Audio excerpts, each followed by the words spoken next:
So in the 1968 election, Lyndon Johnson decided not to run for re-election, somewhat last minute. So that left the Democrats to fill that hole in the candidacy. Robert Kennedy, John F. Kennedy's younger brother and former Attorney General, was far and away the most popular candidate. He was very appealing to young people because he had progressive values and appealed to non-white citizens as well as people within the civil rights movement for both the African American and Latino communities in California. He also was anti-Vietnam War, which was a position that was becoming increasingly popular, particularly amongst younger people. However, in June of that year, he was assassinated. So just before the Democratic National Convention, and thus Hubert Humphrey became effectively the nominee. Now, Hubert Humphrey was much more of a centrist. He didn't oppose the Vietnam War, and he did not appeal to minority communities nearly as much as Robert Kennedy. So there was a massive protest amongst the youth in the Democratic Party against his candidacy.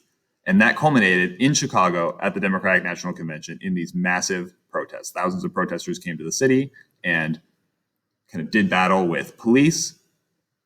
So for days over the summer on national news, people would turn in and watch police beat the crap out of protesters. And the country's response to this was massively divided, both between young and old, but also along economic lines and socio-political lines as well. Now, we could dive into the cultural divide between these groups, but we don't really have time right now. What I will say is that this became a great opportunity for Nixon to seize on this idea of law and order, the idea of things are changing in this country. There is a movement to bring about massive change. He's referring, of course, to the civil rights movement as well as the anti-war movement. And he is appealing to people who are resistant to change. There's always a big group of people resistant to change. Effectively, think about if you have it good, why would you want society to change at all? And so people are hesitant or uncomfortable with change, and he appeals to those fears. And it works. As we see in the 1968 election, Nixon wins very handily.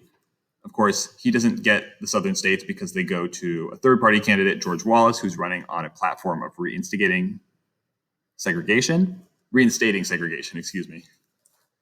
And although the Democrats still managed to take Texas, Lyndon Johnson's home state, they lose the South almost entirely. And except for the anomaly that is Jimmy Carter, they almost never get it back.